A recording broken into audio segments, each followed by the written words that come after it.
Hi, I'm Chris of Hitlist Video, and today we're going to talk about 2022's Night of the Axe.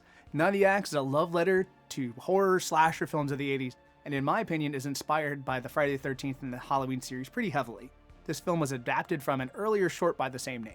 Night of the Axe was produced, written, and directed by Sean Wright, who at the time of recording is also crowdfunding his next feature film, Spirit Board. Spirit Board is also an adaptation of an earlier short film of his through Facemelt Features. This film has two main story elements, an escaped mental patient and a group of people having some sort of high school reunion house party.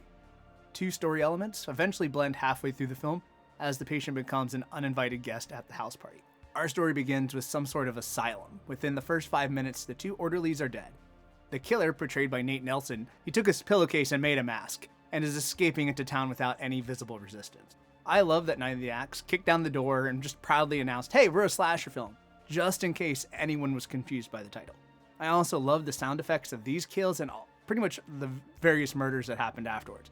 They just kind of put a smile on my face. What follows is our masked madman, now known as the Beast, walking through the town in daylight, killing people as he encounters them until we transition to the party folk. The party folk are preparing for the reunion, and we hear their motivations for the evening. All their motivations seem reasonable. They want to reconnect with old friends, others are just looking to get laid, or just have fun. At this point, the film cuts back and forth between the Beast continuing his rounds in the small town and the party people coming together at Kat and Lisa's house. Once all the party folk are at the house, the Beast comes a-calling. The remainder of the film focuses on the activities going on at the house. Eventually, the Beast starts killing party folk one by one until the end of the film. I'm going to list my thoughts about the film with some pros and cons, and then just kind of wrap it up with my closing thought. Night of the Axe has a kick-ass music score by composer Matt Cannon. You might recognize his tunes from other indie films such as Spirit Animal, Bathtub Shark Attack, and Fright Vision, to name a few.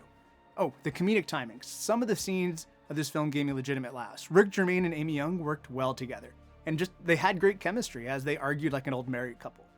Russell Volkner, who played Officer Williams, I thought he stole the show, even though his scenes were brief.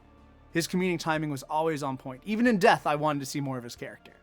The acting of Angel Bradford and Amanda Mangan is some of the best in the film. This isn't to say other actors did poorly or I didn't like somebody. I just thought their characters, Jess and Angela, were the most believable outside of Mr. Williams. The kills were enjoyable as they varied from neck snaps with fun sound effects to bloody shenanigans. Night of the Axe does not shy away from the fake blood and the gruesome bits, even though it's a low-budget horror film. However, I think having that restricted budget required the production team to come up with some creative moments that I enjoyed. Few of those moments were Rick Germain in a trash can. The bridge kills. Favorite death scene was Russell Volkner's Officer Williams, which is just built on timing and great sound effects. Concerning the special effects and the makeup teams, they did a great job. I thought the blood had this nice color to it and it wasn't too thick. That when people died, the blood flowed and it had this nice dripping quality to it. Oh, speaking of deaths, I do wish we could have seen more of Angel's severed head. Spoilers, I know. It was just so prominent on the film cover and we don't really see much of it. Sound quality is a bit inconsistent, especially in the outdoor scenes. Inconsistent audio can take me out of a film for maybe just a moment, or it can just ruin the entire immersion experience. However, the audio problems of Night of the Axe weren't so bad that I couldn't understand the words being spoken, so I appreciate that. And I could tell that the outdoor scenes is where the struggle really was, so when Matt Cannon's music score kind of just played underneath, and it was still kicking ass, in my opinion, it evened out.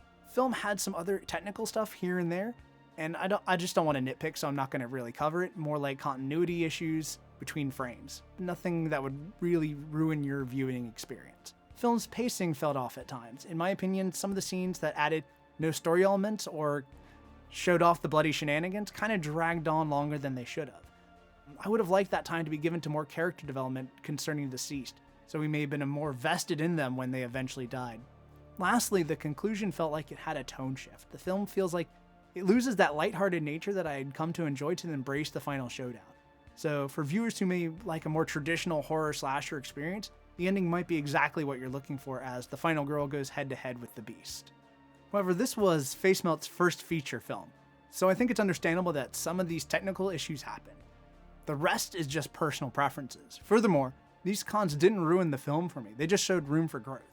I would expect future projects from Facemelt Features to address these technical issues, and I wouldn't worry about them impacting your enjoyment of the film. In closing, Night of the Axe was an enjoyable film, especially if you like slasher type horror. With Night of the Axe runtime of about an hour, you aren't risking your whole evening on something that could drag on and on.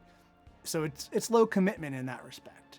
I think Night of the Axe short run time, the fun kills, and the great music make it a film to reach for when introducing someone to indie horror. I could easily see myself watching this film with friends again.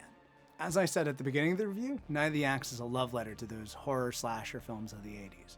And I felt that the entire time. This movie's bloody, it's campy, and it doesn't take itself too seriously. Now, in my opinion, it's a blessing when any indie film gets finished.